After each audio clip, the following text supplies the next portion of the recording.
Sí, aquí estamos. Ok, bueno, si quieres, iniciamos. Algunos no están conectados, pero nos siguen por Facebook. De cualquier manera, la sesión se graba y se sube a nuestro canal de YouTube para que después la puedan consultar. Y cualquier comentario, digamos, después de la sesión, pues nos los hacen llegar a nosotros y ya se los pasamos a ustedes, alguna petición de algún texto o de su presentación incluso, ¿no?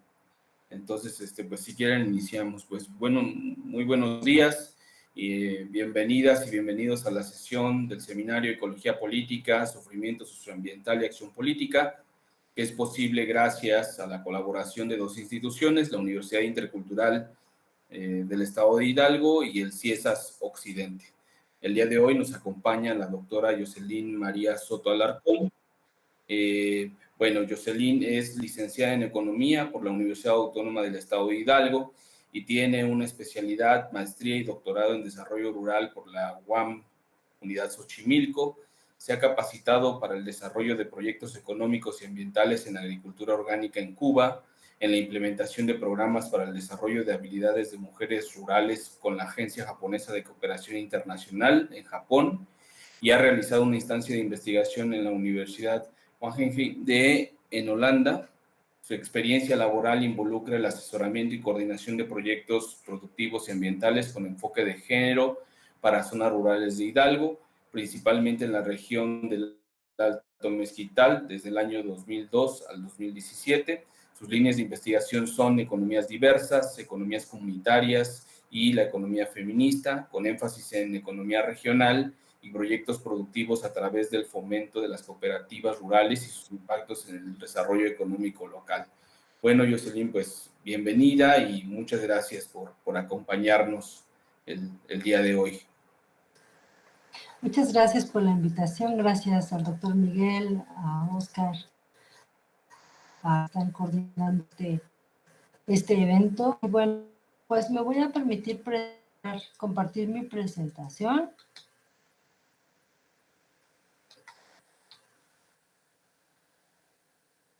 ¿Sí logran verla?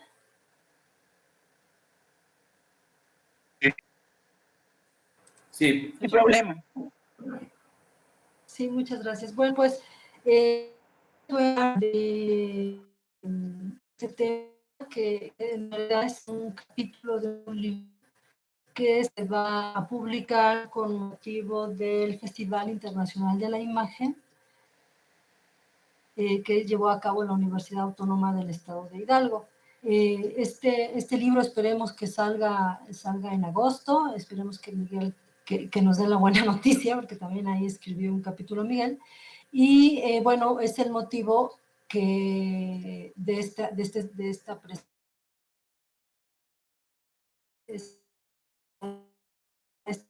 investigación en México, un acercamiento desde la ecología política feminista.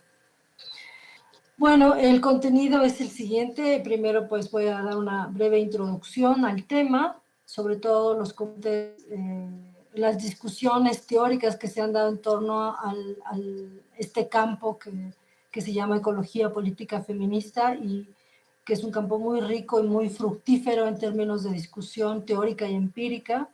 Y posteriormente voy a hablar de los territorios bioculturales en México.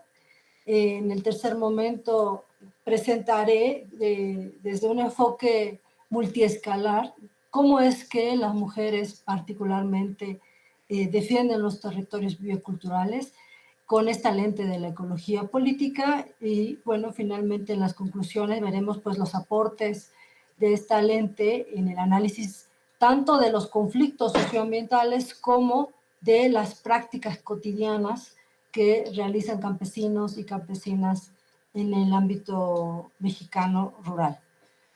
Bueno, la ecología política feminista ha sido, como he mencionado anteriormente, muy fructífera en términos de análisis de los cambios socioambientales.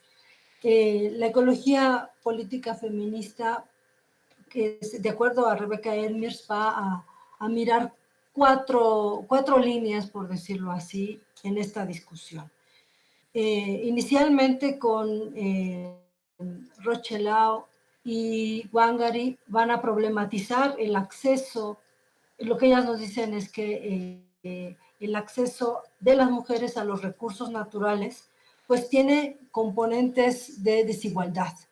Entonces, estas pioneras de la ecología política van a escribir desde la reivindicación ambientalistas cómo es que las mujeres usan, controlan y manejan los recursos naturales, ¿no?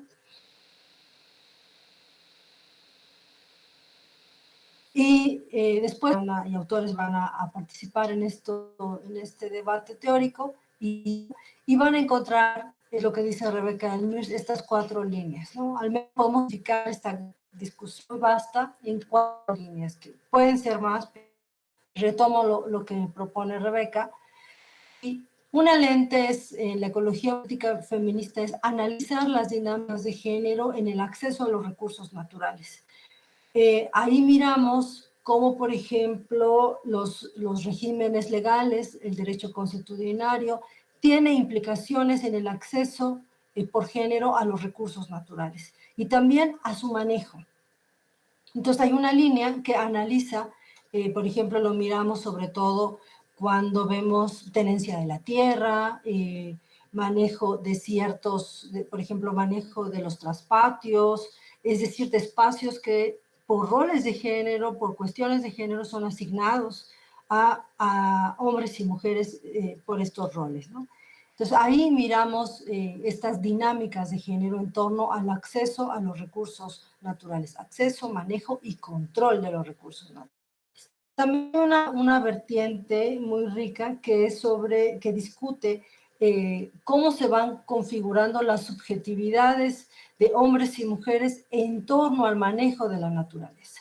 Y ahí hay una discusión, me parece muy interesante, sobre cómo es concebida la naturaleza, cómo es que humanos y no humanos nos vinculamos y crean territorio y la naturaleza. Y también va a recuperar algunas discusiones del feminismo posthumanista que justamente se va a analizar cómo es que diferenciado por género, atribuimos a la naturaleza, a los territorios, una identidad. Esas discusiones me parece que son muy importantes para América Latina porque, sobre todo en los movimientos de Abya Yala, se ha reivindicado los derechos, por ejemplo, de la madre tierra, con esta intención de preservarla, de protegerla. Entonces, la discusión por ejemplo, de generarle una identidad política a la naturaleza de tierra, a la Pachamama, es muy importante porque también nos permite generar acciones de preservación, por ejemplo. Entonces, ahí vemos esta idea que propone Donna Haraway sobre las especies compañeras y un feminismo posthumanista, o Donna Haraway, pero también, bueno, Rosy Braidotti, con otras acciones sobre cómo comprendemos lo no humano y esto no humano, qué tan importante es para la preservación no solo de la vida humana, sino del territorio, de las naturalezas, como algunos le han llamado, ¿no? Y ahí miramos este planteamiento que hace Donna Haraway sobre las especies compañeras. Las especies compañeras en los territorios se recrean a partir de la interdependencia humana y no humana. Entonces nosotros como humanos atribuimos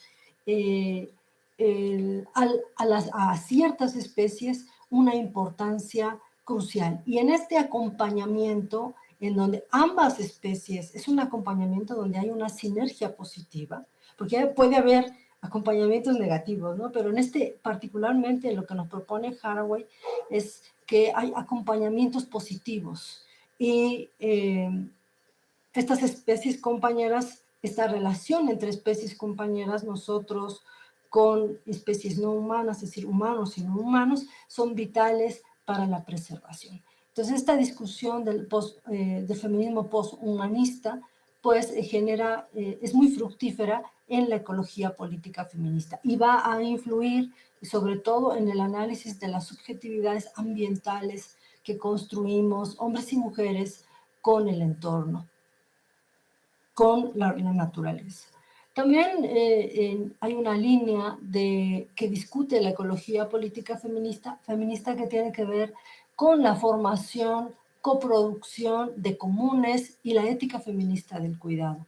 Vamos a encontrar una serie de literatura que desde María Mais hasta también vamos a ver alguna recuperando la idea de los comunes de Gibson Graham, sobre cómo es que, y también de Raúl Sibeki, de comunes sociales, vamos a ver cómo la ecología política feminista problematiza los comunes. Los comunes no son solo estos bienes comunes que estudia, bienes ambientales, que por ejemplo empezó estudiando Ostrom, sobre el manejo de los comunes, de los recursos de uso común, sino que se va a problematizar en tanto que los comunes no solamente son bienes ambientales, sino también la acción colectiva, la organización social es un común social al estilo que plantea Gibson Graham y Sibeki también, ¿no? Entonces vamos a encontrar que los comunes no solamente son un momento en la historia económica y social de las sociedades humanas, desde que se privatizan hasta el capitalismo actual, sino que es una recreación que se pueden ir construyendo, claro, también se van destruyendo. Vemos el caso de la apropiación o el despojo de territorios, que es un ejemplo de cómo se da esta privatización de los comunes, como lo plantea Marx, pero la idea de Sibeki y de Gibson Graham es que los comunes hay distintas dimensiones de comunes, comunes sociales, comunes culturales, comunes biofísicos, comunes de conocimiento, que nos permiten de alguna manera recrear continuamente e interdependientemente a los territorios. Entonces los territorios no solamente se pueden ver desde el despojo que hay, pero también se pueden ver desde la recreación, desde cómo le hacemos el mismo acto de defender los territorios organizadamente representa un común social en el sentido en el que nos creamos estructura social, política, cultural y de conocimiento para preservar ese territorio. Y además, la idea de la ética feminista del cuidado también va a discutir cuál es el papel del cuidado en la ecología política feminista. Y el cuidado, retomando la idea de pensadores como Joan Tronto, el cuidado es un proceso en el cual, si las sociedades pudiéramos identificar su centralidad en el cuidado de la vida, por ejemplo, que necesitamos gente que cuide, pero necesitamos también gente que ese cuidado sea reconocido y necesitamos tomar ciertas acciones para cuidar y organizamos la vida social en torno a la preservación de la vida, del cuidado, entendido como de la vida humana y hacia la vida no humana.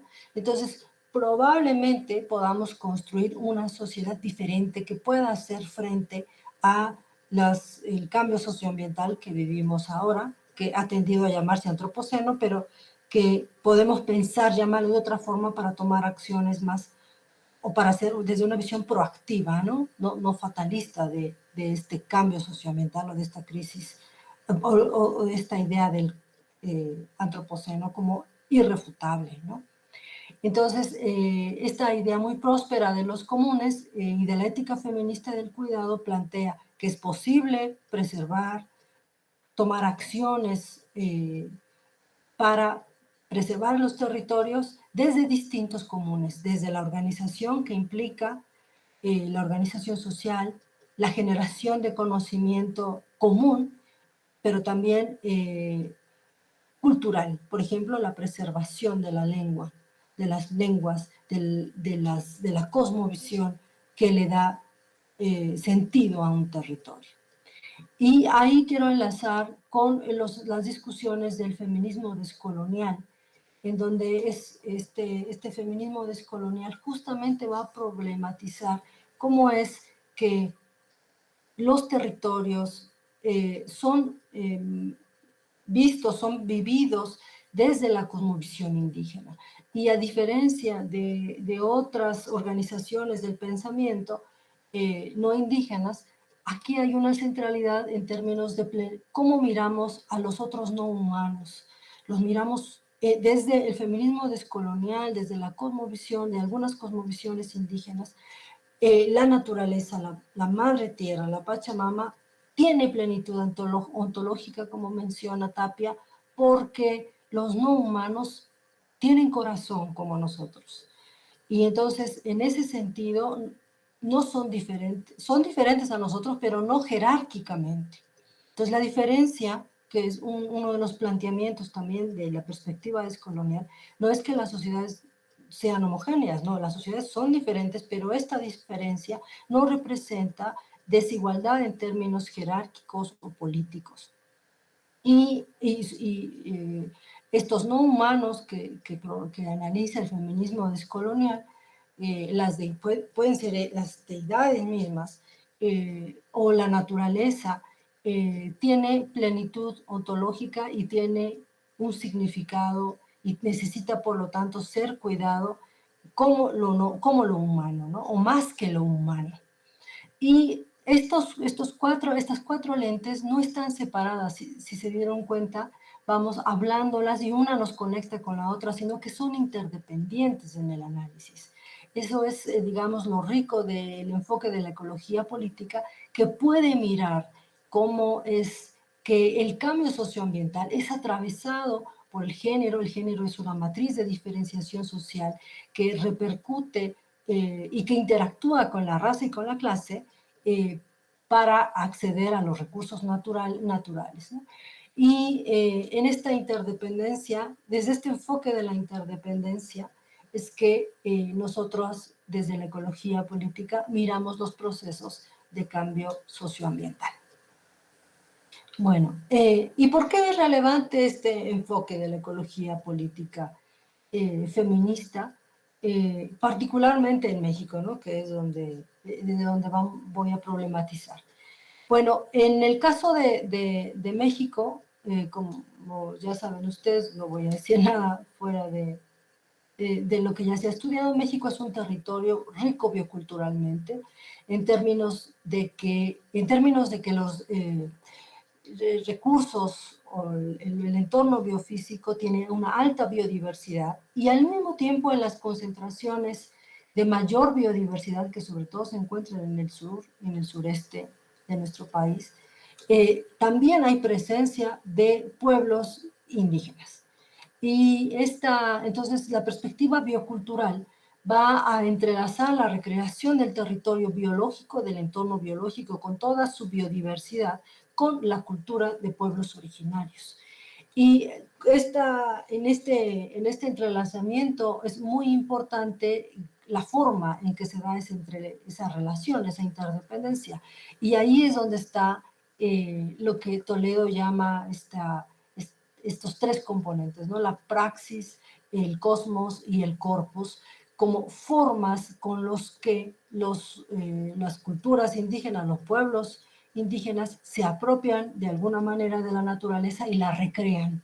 No es una apropiación de extracción, sino es una recreación de los territorios biológicos. Entonces, este enfoque biocultural nos ayuda a mirar cómo está esta asociación entre territorios culturalmente diversos, donde hay pueblos indígenas con mucha riqueza cultural y también una presencia biocultural medida en términos de biodiversidad muy importante, ¿no? 68 pueblos indígenas habitan estos territorios altamente biodiversos, ¿no? Y bueno, entonces también es importante distinguir que en México cerca del 80% de los territorios indígenas corresponden a selva mediana y caducifolia y el 70% a selva alta y perennifolia. Además, la mitad de las regiones con mayor precipitación pluvial se encuentran en territorios indígenas. Así, casi la mitad de las áreas naturales protegidas pertenecen a pueblos originarios. Es decir, además de concentrarse de habitar en estas zonas altamente diversas, los pueblos indígenas, como mencionamos, tienen sistemas campesinos de conocimientos con los que los manejan y los preservan. Bueno, en este contexto, ¿por qué es importante defender los territorios bioculturales y estudiarlos desde esta visión de la ecología política feminista? Bueno, pues sí somos un país altamente biodiverso, cultural y biológicamente. Sin embargo, la tasa de deforestación que vivimos es muy alta, ¿no? Principalmente en el corredor mesoamericano, que es esta parte que está acá, ¿no? Donde está la más alta tasa de biodiversidad, de flora y de fauna. Entonces tenemos altos procesos de deforestación. Estos procesos de deforestación tienen que ver con la ampliación de la frontera agrícola por un lado, o la frontera ganadera también, o el cambio de uso de suelo principalmente, ¿no? ¿Qué es lo que vamos a ver? Bueno, son las dos causas de deforestación que se encuentran, digamos, referenciadas, pero también vamos a ver que una causa de pérdida del territorio biocultural no solamente puede venir desde esta ampliación de la frontera agrícola o del despojo de recursos del entorno biofísico, sino también por la pérdida de ciertos cultivos que son prioritarios para la subsistencia del territorio en donde habitamos humanos y no humanos. Y en este caso es que quiero presentar cómo es que podemos analizar desde la ecología política dos situaciones o dos casos que ilustran cómo es que han defendido el territorio algunas mujeres organizadas principalmente. El territorio maya, quisiera presentar el caso de la preservación de Xunancap, que es la meja melipona en territorio maya, por mujeres meliponicultoras y otros actores sociales desde esta visión de las comunas sociales. Y voy a presentar también el caso o la organización de la cultura, de la cooperativa Alegría del Maguey, que es liderada por mujeres ñañús aquí en el estado de Hidalgo. Bueno, quisiera yo empezar entonces con a partir de estos 4 ejes que nos plantea la ecología política feminista, pues analizar este caso que ha sido muy importante para México porque la lucha ambientalista de las mujeres y de los meliponicultores y apicultores mayas ha sido muy importante porque puso un freno presentó un precedente para que no se sembrara más soya transgénica.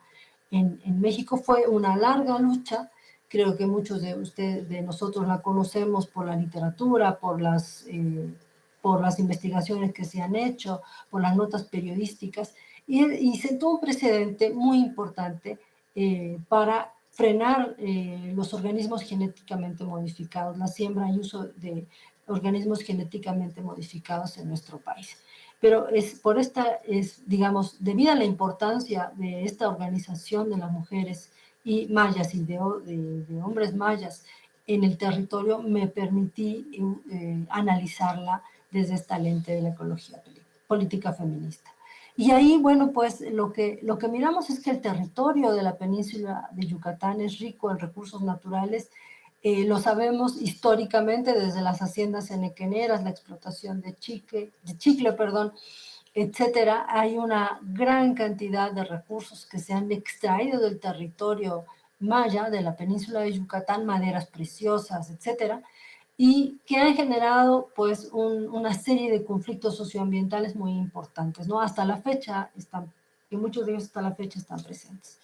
Y en 1995 se introduce la soya transgénica en México, es introducida como una alternativa por parte del gobierno estatal y federal, Y esta introducción de soya transgénica que se plantea como un cultivo mucho más productivo para los productores y los campesinos, pues resultó, digamos, resultó exitosa porque promovió en términos económicos, no ambientales, un cambio de uso de suelo bastante fuerte en la región y una transición de la economía campesina y la meliponicultura hacia la siembra, la producción de monocultivo. Y este cambio socioambiental se va a propiciar desde el 90 hasta la fecha, desde el 95 hasta la fecha en territorio maya. Además va a haber una serie de dinámicas, sobre todo van a venir van a venir poblaciones de menonitas a rentar tierra, va a haber una dinámica, va a generar una dinámica de uso de tierra, de acceso a los recursos naturales, muy particular en la región. Bueno, vamos a ver cómo entonces a través de la organización y también de las subjetividades de género de las mujeres mayas, va a empezar un proceso de organización para defender el territorio, ¿no? Y, por ejemplo, vamos a mirar que aunque la abeja melipona no necesita, es decir, no va a necesitar como la agricultura un territorio particular, pero sí la recreación, el manejo de la abeja melipona se va a realizar o la realizan las campesinas mayas en el contexto de la milpa maya, en el contexto de la economía campesina maya, van a manejarla en los jobones, a la abeja melipona, y desde estos jobones que van a tener en el traspatio van a empezar a recrear la producción de miel de la melipona. Vamos a también mirar qué representación tiene la abeja melipona para la cultura maya y para el territorio maya, particularmente esta relación, cómo es que la abeja melipona se convierte en una especie compañera por la defensa del territorio y cómo esta especie compañera, la abeja melipona, la Shunankap, va a ir junto con otros actores construyendo un ensamblaje de actores sociales para defender el territorio y apelar a la organización política de las mujeres para evitar la siembra de soya transgénica en la región. Y vamos a mirar también cómo es que esta organización social depende mucho de la cultura maya para recrear el territorio. Y quise estudiar esta organización donde vamos a ver que uno de los actores, de las actoras más importantes en este movimiento ambientalista es Lady Peck, que también es una mujer pues muy conocida, ¿no? por su lucha ambientalista. En el colectivo en donde algunas mujeres trabajan, que se llama Colelcap, inicia en 1995 y bueno, ellas van a recuperar desde la cosmovisión maya el manejo de la Shunenkap, que en los códices va a estar presente la abeja melipona como un ente que precede a la vida humana, que es previo a lo humano y que representa, recrea la armonía en la salud y en la enfermedad. Entonces la miel de la melipona desde la cosmovisión maya es una miel medicinal que va a equilibrar el cuerpo cuando tiene una enfermedad. Y el grupo Colelcap va a recupera estos saberes, estos conocimientos junto con todo un conjunto de apicultores y meliponicultores que han incrementado la producción de miel de abeja. Y estos meliponicultores, estos apicultores, van a estar Apis mellifera y otras especies como la melipona bechi, como especies nativas de abejas, van a estar interactuando en el territorio o interactúan en el territorio y vamos a ver que cuando introducen la soya y todos los fertilizantes químicos, pues empieza a haber más muerte de abeja. Y el conflicto socioambiental inicia cuando encuentran, sobre todo en la miel que exportan hacia Europa, trazas de organismos genéticamente modificados. Y además esto empeora cuando en el 2012 van a legalizar la siembra de soya transgénica y empieza la movilización, ¿no? Entonces, un planteamiento muy fuerte que hace el movimiento ambientalista y una de sus líderes, que es Lady Peck, es importante identificar que para preservar la selva maya, la vida de la Xunenka también debe ser cuidada. Y no solamente en varios documentales y en varias entrevistas, Lady refuerza esta idea de la interdependencia entre lo humano y lo no humano, y en donde sin vida humana, no hay vida no humana como la abeja melipona, la vida humana y la cultura maya, pues puede perecer. Entonces van a apelar, van a politizar el cuidado de la abeja melipona, politizan el cuidado de la selva maya y emprenden una batalla legal, no solo con el CAF, sino otros muchos, junto con otros conjunto de actores sociales para preservar, para defender y llegar a tribunales y decirles no podemos seguir, no pueden seguir sembrando soya transgénica en el territorio de Campeche. Y la defensa de Xunenka representa una forma de recrear, decimos, la memoria histórica del territorio maya, que incorpora los afectos, porque la interdependencia que existe entre el cuidado de los jóvenes y Xunenka y las mujeres y los hombres que cuidan a esta abejita, pues es evidente en su manejo, ¿no? Y también vamos a encontrar los comunes sociales entendidos como no solamente ellos se vieron afectados por la introducción de soya transgénica, aprendieron dice Bruno Latour, aprender a sentirse afectados, porque puede estar la afectación, pero puedes no sentirla o no verla. Entonces, la cuestión de la interdependencia entre lo humano y lo humano es que lograron ver, sentir, vivir, experimentar cómo este monocultivo de soya transgénica pues transgrede la vida humana y no humana en el territorio.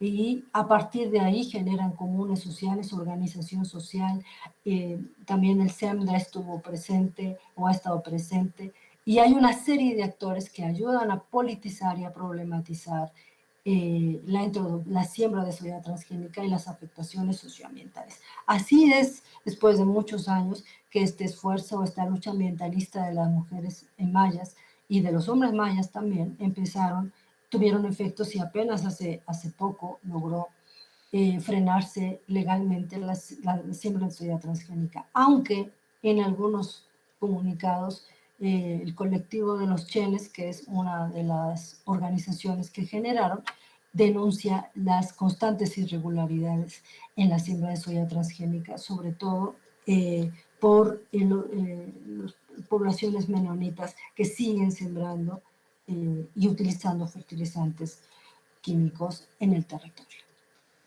Bueno, esta es una forma que nos ayuda en la ecología política, como desde las subjetividades, cómo conforman su cosmovisión esta idea de la abeja Xunenka, de la dualidad y complementariedad, va a ir delimitando su activismo ambiental, cuál es el componente de los comunes y de la ética feminista del cuidado, y finalmente la interdependencia entre estos elementos va a ayudarnos a mirar todos los componentes del conflicto socioambiental y de cómo responden al cambio socioambiental legalmente, ¿no?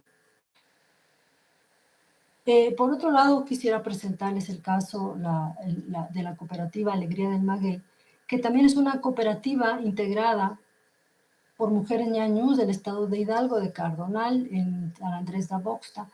Y a diferencia del cambio socioambiental que pudimos brevemente charlarlo en el caso de las mujeres mayas, el viene de paulatinamente de un abandono del campo, de una pérdida del valor del pulque en la región que va a iniciar, y también de la fuerte emigración masculina que va a ocurrir en estos lugares, en estos sitios del Alto Mezquital, y la siembra del maguey, que es un cultivo endémico de México, y particularmente Hidalgo es un estado que sembramos mucho maguey, y hay mucha diversidad y endemismo en el territorio. Bueno, pues la pérdida de interés que tuvo este cultivo en la cultura, en la región, no solo del Mezquital, sino también en la región de los Llanos de Apas, Indilucan, etcétera, es motivada por esta pérdida de valor que tuvo el pulque, ¿no? Y una cuestión de cambio en el sistema de consumo va a afectar a la siembra. Entonces, el cambio ecológico en el Alto Mezquital no provino de una amenaza externa como la soya transgénica, sino del cambio en los patrones de consumo y la escasez económica, patrones de consumo del pulque y la escasez económica que había en la región, que motivó la migración hacia Estados Unidos desde mediados de los 90. Y la cooperativa Alegría del Maguey va a surgir a finales del 98, de 1998, con la intención es una organización integrada por 20 mujeres y un hombre que producen miel de maguey en el Alto Mezquital, en San Andrés de Aboxta, y la intención inicial de esta cooperativa es generar un ingreso adicional a partir del manejo del maguey y del aguamiel. Y así empezaron a organizarse desde el 98, este es un taller que es de ellas, es la cooperativa, y empezaron a organizarse junto con otros actores. Es importante aquí mirar el ensamblaje de actores que intervienen en la preservación del territorio.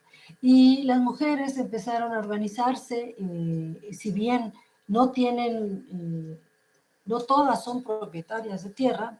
En el caso del maguey hay dos bienes importantes para acceder, que es la siembra de magueyes y el acceso al aguamiel.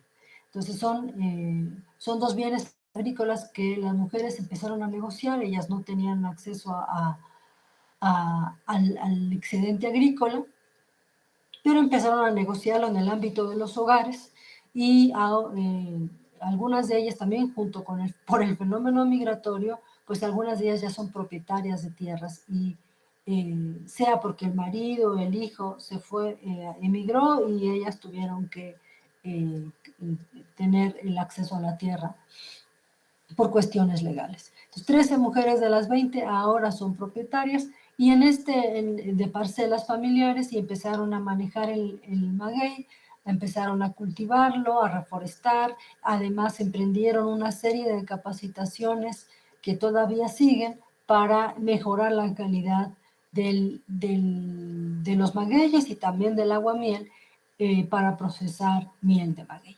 Empiezan entonces, la cooperativa va a aglutinar intereses de las mujeres en torno al cuidado del maguey, porque va organizadamente, colectivamente, van a gestionar capacitaciones, colectivamente van a gestionar la producción y la venta del aguamiel, y colectivamente van a supervisar porque hay un manejo, hay un control y hay una supervisión del cuidado de los magueyes. Así, por cerca de 3 décadas, han logrado reforestarse más o menos, al último censo que hicimos, 63 hectáreas de parcelas familiares con maguey. Es un cuidado del maguey que prioriza la biodiversidad. En el lugar se han registrado más o menos 20 especies, variedades diferentes de maguey, que es un conocimiento más desde la etnobotánica. Y también hay subjetividades en torno al maguey pulquero, este acceso este manejo al maguey pulquero va a generar subjetividades. Por ejemplo, una subjetividad muy importante para el colectivo fue: ¿qué hacemos? ¿Cómo le agregamos valor al maguey? Bueno, pues a partir del conocimiento campesino de lo que sabía hacer la mujer en ese lugar, pues sabían hacer atole de aguamiel para alimentar a los hijos. Esa es la receta, el punto de partida, que desde estos saberes culinarios que heredaron las mujeres van a empezar a trabajar colectivamente la cooperativa de miel de aguamiel. Bueno, entonces les decía, emprendieron una serie de reforestaciones y con esto han logrado acceder, manejar y usar aproximadamente 63 hectáreas de parcelas cultivadas con maguey. Y también ha sido de vital importancia la formación de comunes sociales. Y estos comunes sociales tienen que ver con la formación, tanto también en la cooperativa de Conelcaf como en la cooperativa Alegría de Maguey. Y me parece que esa es una apuesta descolonial de los feminismos indígenas, la identificación de que las mujeres, las cooperativas, son espacios autónomos, donde las mujeres, por ejemplo, una cuestión muy importante para las mujeres en el campo es gestionar su tiempo de trabajo y poder encontrar en la cooperativa un espacio en donde ellas, de manera autónoma, considerando sus necesidades, sus tiempos, sus compromisos, puedan gestionar el tiempo colectivamente. Eso es vital. Entonces, encontramos que es muy importante en esta defensa del territorio, que tiene que ver con la defensa, por ejemplo, legal que emprende los colectivos mayas, pero también con la recreación, la reproducción, la renovación de los magueyes y toda la flora que implica la fauna que vive en ellos. Es una forma también de recrear el territorio. Desde, en el caso de la cooperativa Alegría del Maguey, desde los hogares empezaron esta negociación por acceder a la tierra, esta negociación por aprender nuevas fórmulas, esta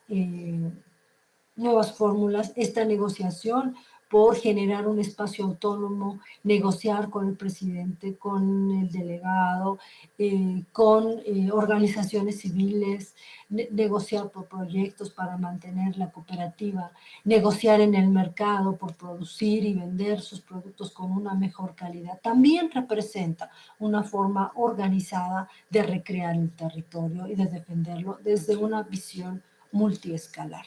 Entonces ahí también miramos los comunes sociales. Y otro común social que hable poco en esta recreación del territorio, pero que me parece que es vital, es la cuestión de la lengua, de la cultura, entendida como esta libertad, esta autodeterminación para emplear la lengua en el manejo ambiental, que es un poco también lo que Toledo llama esta idea de cosmos y de corpus. Es la cosmovisión, pero también cómo le da sentido el sistema de conocimientos con el que en el caso de la milpa maguey van a recrear el territorio con reforestaciones sistemáticas, con transmisión de conocimiento, con manejo de conocimiento de los tipos y de las variedades de maguey que hay en la región y qué tipo de variedad puede ser más fructífera, en qué clima y en qué lugar, en lugares cerriles o en valles, por ejemplo.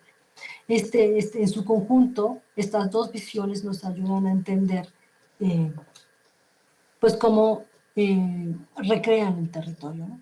Entonces, bueno, como una conclusión y con esto cerrar, al estudiar las relaciones que establecen las campesinas con el entorno biofísico, las mujeres mayas en Campeche con la Xunencab y las ñañus con Ogaguada, se esclarecen los elementos que constituyen las subjetividades de género entre las meliponicultoras y las productoras de jarabe de aguamiel ñañus del Alto Mezquital.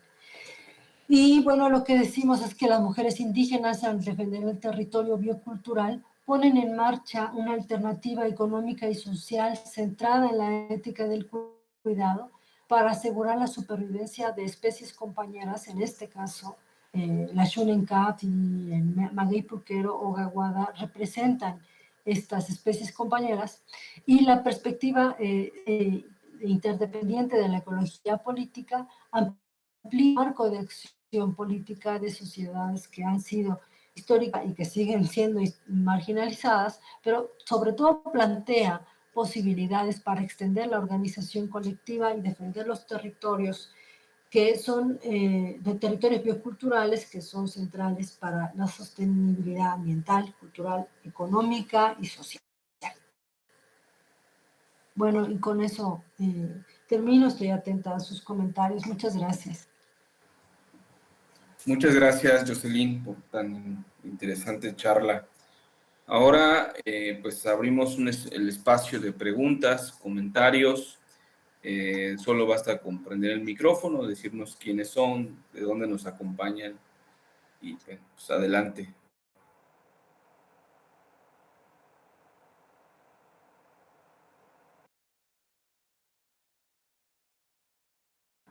Bueno, en lo que se animan.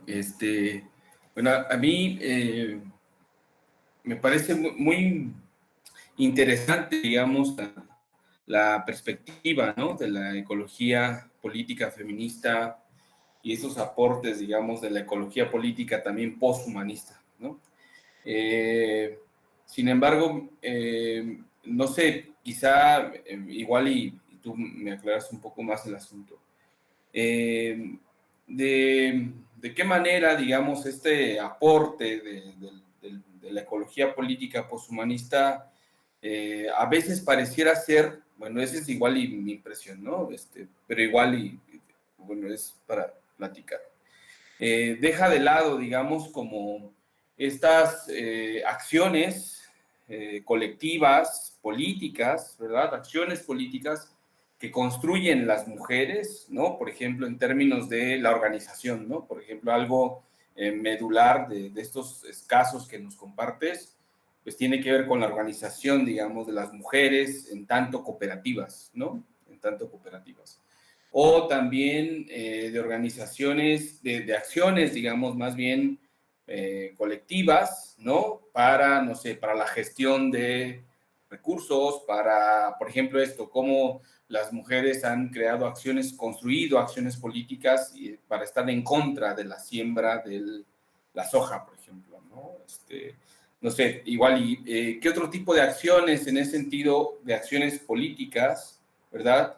Han construido estas mujeres frente a la avanzada, digamos, ¿no?, de actores externos, ¿no? Entonces, más allá, digamos, del vínculo humano-no humano, o también cómo ese vínculo humano-no humano impulsa, ¿no?, o permite la construcción de ese tipo de acciones. No lo sé, igual y...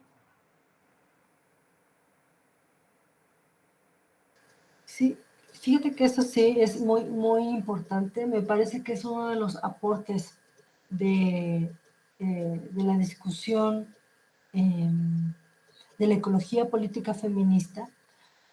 La cuestión de lo no humano justamente tiene como objetivo politizarlo.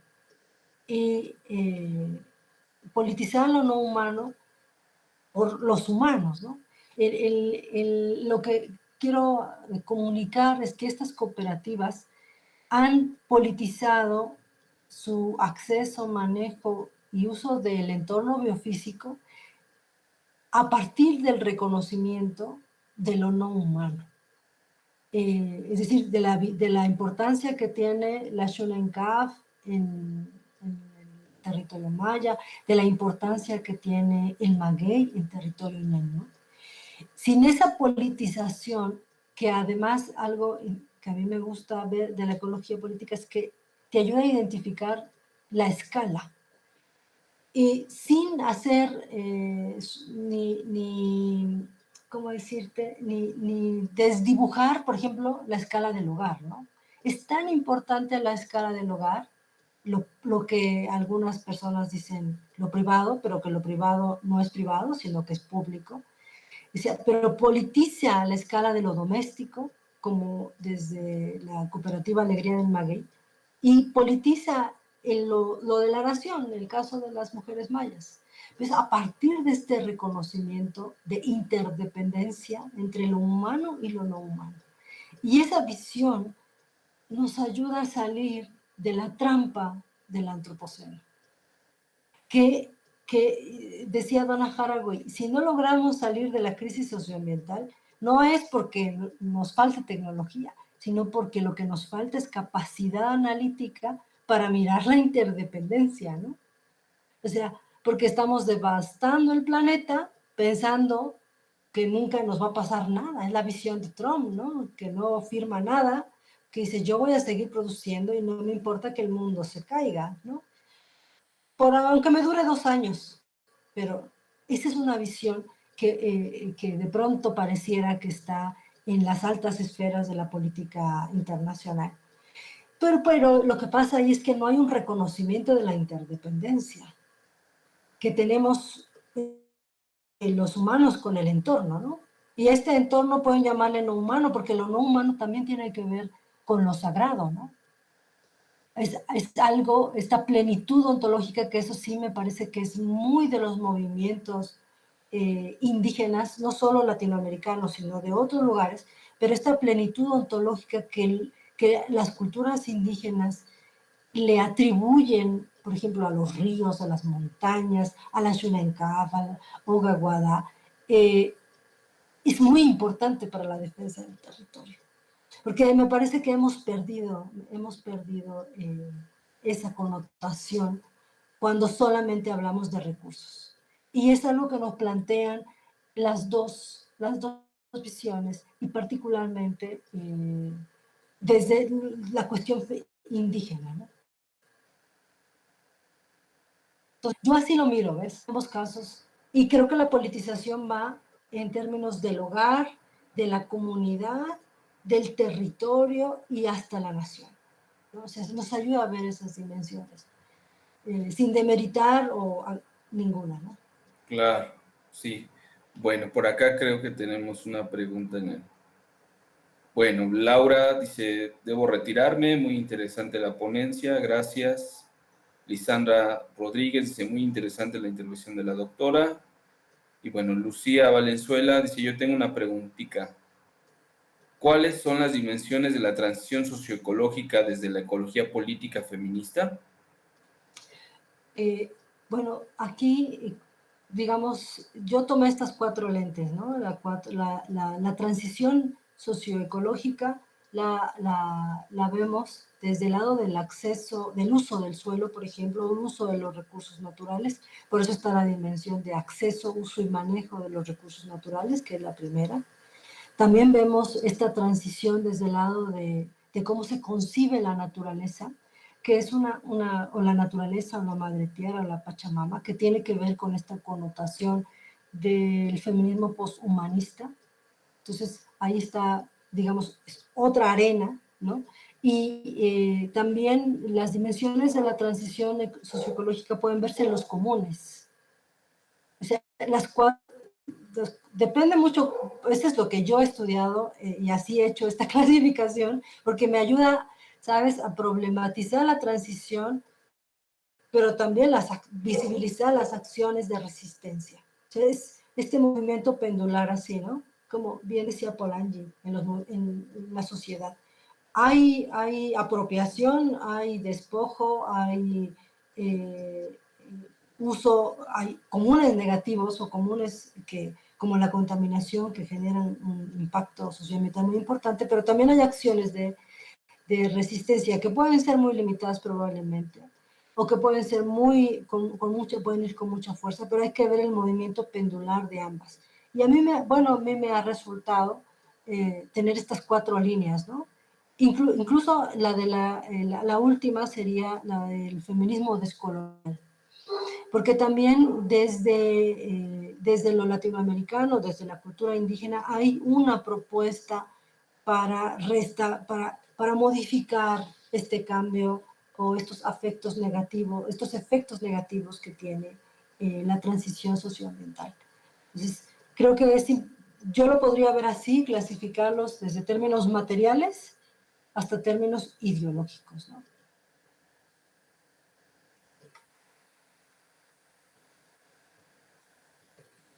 Muy bien. ¿Alguien más? ¿Algún comentario, alguna pregunta para Jocelyn? Sí, Adán, yo. Perfecto. Hola, buen día. Soy Oscar Molina, también profesor de la Universidad Intercultural del Estado de Hidalgo. Y pues la pregunta sería, Jocelyn, si pudieras platicarnos un poquito sobre la dinámica que han seguido estos ensamblajes sociales de los que tú nos platicaste a lo largo del tiempo, es decir, en algún caso, en el caso Maya nos hablabas más o menos desde 1995 y si no me equivoco, en el de Hidalgo desde 1998, ¿no? Estos grupos. Pero bueno, me parece que es interesante, como lo señalan algunos autores, no dar por hecho los grupos sociales, ¿no? No hablar de sociedades como algo ya constituido y hecho e inamovible a lo largo del tiempo. Dice Latour, justo lo social es rastreable gracias a que se mueve, a que cambia, porque algo que no se mueve, que se da por hecho, pues es difícil de rastrear, de afirmar su existencia.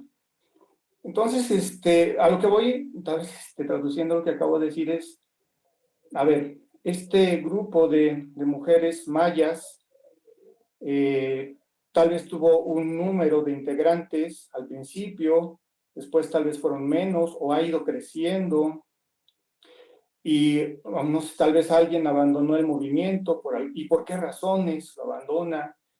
También podemos decir de los menonitas y clasificarlos a todos, ¿no? En este sector y generalizar, pero no sabemos si los menonitas, algunos desistieron de sembrar con el paso del tiempo transgénicos, o creció también, la reacción de ellos fue más fuerte a lo largo del tiempo, se aliaron de lo que decía Dan, tal vez, ¿no? De actores políticos, no sé si las mujeres mayas se aliaron de académicos, en fin, lo que nosotros llamamos grupos van cambiando con el tiempo, y esto, pues, esta dinámica, el seguimiento de esta evolución nos puede dar una idea del impacto que pueden tener pues, las iniciativas, ¿no?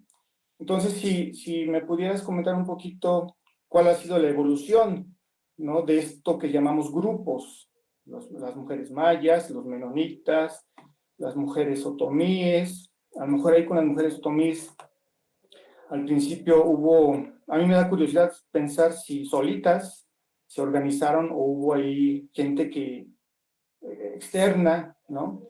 Que las incentivó con algunos enfoques teóricos, tal vez académicos o no sé, activistas, si esas personas siguen ahí, ¿no? Las que fueron como los detonadores, en fin, los grupos cambian, ¿no? Y es importante rastrear, seguir el rastro de esa evolución, porque nos explica mejor lo que está sucediendo, el impacto, ¿no? que tienen las iniciativas.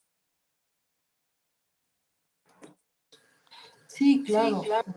Los grupos sociales cambian, ¿no? Con el tiempo, incluso la cuestión de la generación, de la edad, ¿no? Grupo etario. Estamos hablando, por ejemplo, del grupo de Alegría del Maguey en Cardonal. Es un grupo que iniciaron muy jóvenes y ahora pues ya no solo están las socias fundadoras, sino también están las nietas. Ajá.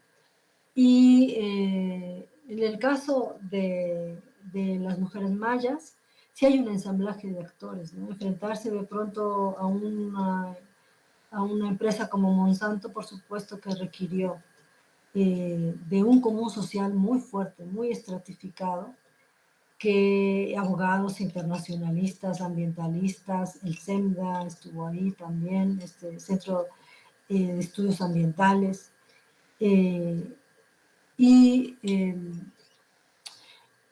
aunque el grupo, digamos, de Colcaf empezó siendo como producir miel de la melipona, pues en realidad es que se ha ampliado, ¿no? De pronto tienen una página del colectivo de los chenes en Facebook, se han movido también tecnológicamente, muy, muy dinámico, ¿no? Justamente para hacer esta movilización del territorio y esta defensa del territorio, informando a los que no somos de la región sobre las acciones que están emprendiendo cuando se les mueren las abejas, que hay un impacto muy importante de muerte de abejas en la península, y todos los daños ambientales que hay en esa región de Campeche, porque es una zona muy productiva, pero también con muchos fertilizantes, ¿no? Entonces, sí, claro, tenemos que entender, incluso la propia teoría va cambiando, ¿no? Cuando uno lee a las pioneras de la ecología política feminista, pues encuentras ciertos componentes, ¿no? Rochelea, este libro inició con un libro de ecología política feminista, era el título, y entonces problematizaban lo que ocurría en Sudáfrica, en Estados Unidos, así, ¿no? Sobre todo asociados al acceso, ¿no?, de las mujeres a los recursos naturales. Y la teoría, esta discusión teórica también ha cambiado muchísimo, ¿no? Ahora tenemos la discusión del antropoceno, por ejemplo, del chucloceno con Donna Haraway, ¿no? Entonces, por supuesto, hay que mirar, hay que ver los cambios tanto de los movimientos como de la teoría con la que analizamos los movimientos. Entonces, sí, es muy importante tener esa dimensión. En la situación de las mujeres o ñaños, la cooperativa, he tenido la ventaja de trabajar con varias cooperativas de mujeres en el Mezquital y en la Sierra Alta de Hidalgo, la zona de Tlahuiltepa. Y la verdad es que es muy difícil que los grupos de mujeres sigan trabajando en el tiempo. Y esto tiene que ver pues, con restricciones de género. Lo que puedo decir desde la práctica es que muchas de las limitantes dirán, si es el mercado, que de pronto no encontramos mercado para todo lo que producimos, pero también las restricciones son dentro de la comunidad, ¿eh? O sea, a mí me tocó ver cómo delegados, autoridades comunitarias no nos daban una firma por el simple hecho de ser mujeres.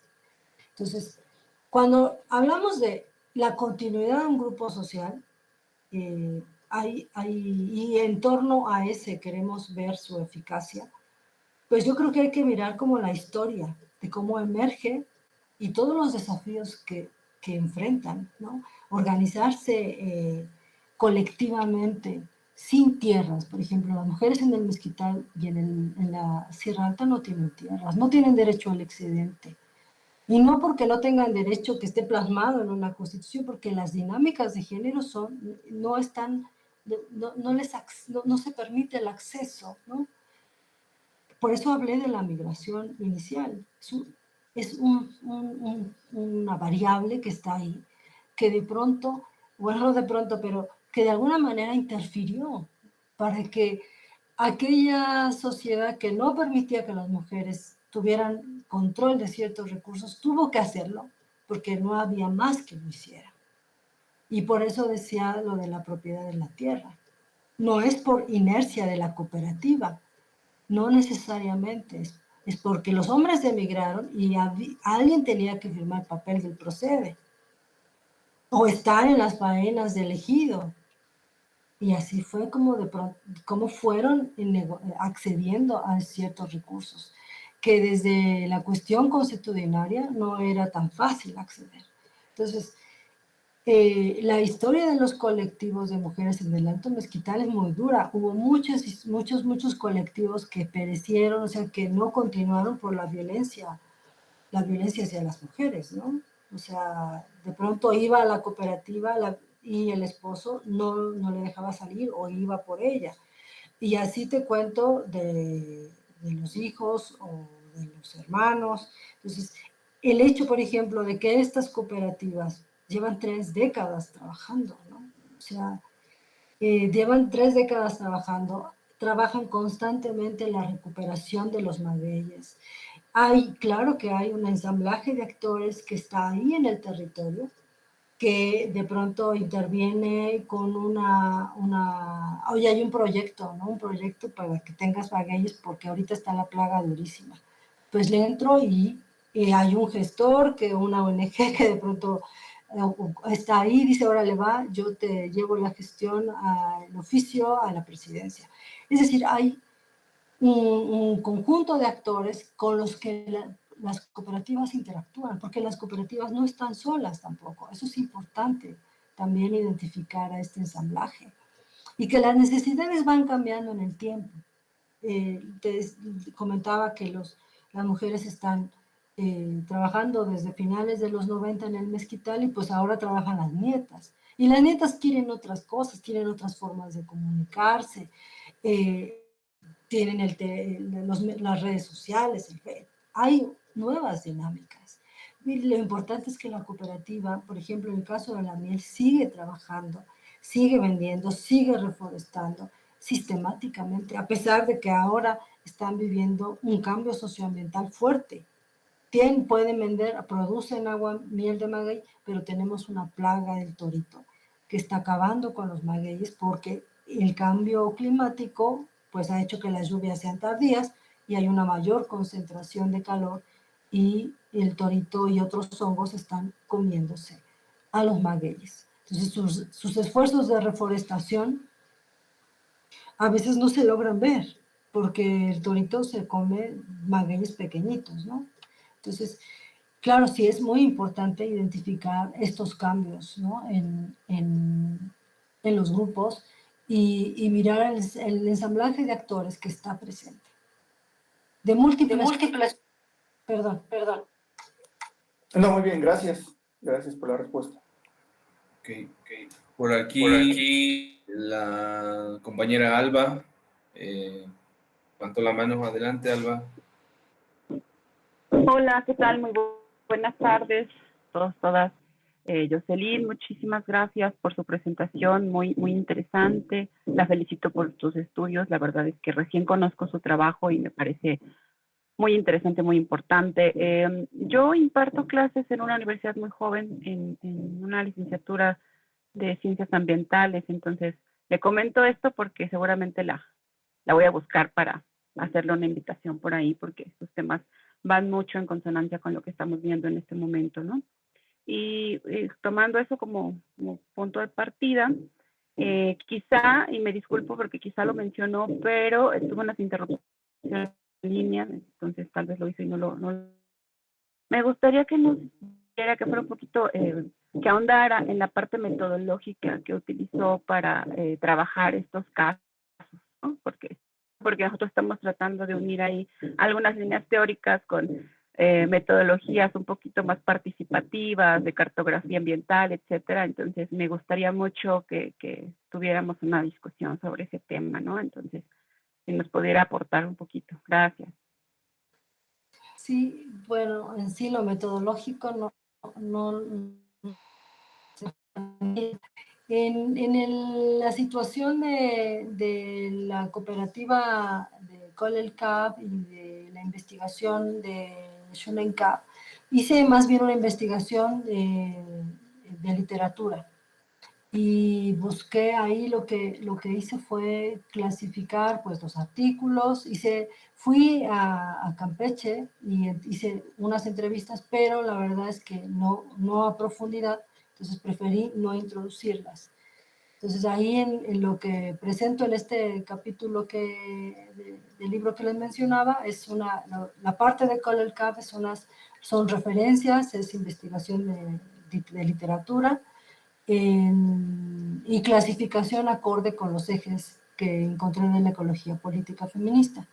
Y en la situación de la cooperativa Alegría del Maguey, bueno, la cooperativa Alegría del Maguey, he trabajado con ellas en Hidalgo desde el 2002. Entonces, ¿qué hemos hecho ahí? Hemos hecho foros de discusión grupal, hemos hecho muchos talleres, hemos tenido charlas, entrevistas a profundidad, con las socias y con los familiares de las socias, y hemos hemos también hecho censos de la producción en sus parcelas. Entonces, por ejemplo, en los censos hemos ido a las parcelas. Hay un comité de la cooperativa de supervisión orgánica. Entonces, con el comité de la cooperativa vamos a las parcelas y ahí miramos, se tuvo que hacer un censo el año pasado para un proyecto de fomento a la producción de aguamiel. Y ahí hicimos un censo, fuimos a las parcelas, identificamos las variedades de los magueyes, también nos acompañó un biólogo, hicimos entrevistas sobre el trabajo, de cómo cuidaban los magueyes en la parcela, y esos son digamos, las herramientas, ¿no?, que hemos utilizado. Pero yo no he hecho, me declaro incompetente, no he hecho cartografía participativa, ¿eh? Entonces, más bien, creo que soy muy básica, me disculpo, pero espero, bueno, te pueda ayudar en eso, con esto que te mencioné. Claro que sí, no, muchísimas gracias. Yo creo que sí, y a veces cuando no la nombremos de esa forma, ya el hecho de hacer un recorrido con la población y que ellos nos muestren la relación que tienen con sus especies, es un inicio, ¿no?, para hacer un tipo de cartografía participativa. Entonces yo creo que está bastante interesante. Muchísimas gracias, Jocelyn. Sí, Le agradezco. gracias a ti. ¿Alguien más? ¿Algún comentario? ¿Pregunta para Jocelyn? ¿No? Bueno, pues no queda más que agradecerte, Jocelyn, por el tiempo y bueno, espero que no sea la única vez que nos vemos por acá. Más adelante te escribo en estos días para enviarte tu certificado y bueno, pues estén atentos, atentas a nuestras sesiones del seminario. Son mensuales, regularmente son a finales de cada mes. Por ahí tenemos nuestra página de Facebook y también un canal de YouTube donde pueden consultar las demás sesiones, las anteriores sesiones. Y bueno, pues esperamos para la siguiente. Pues muchas gracias, Jocelyn, y un abrazo. Buena tarde. Muchas gracias. Gracias a todos y a todos. Hasta luego.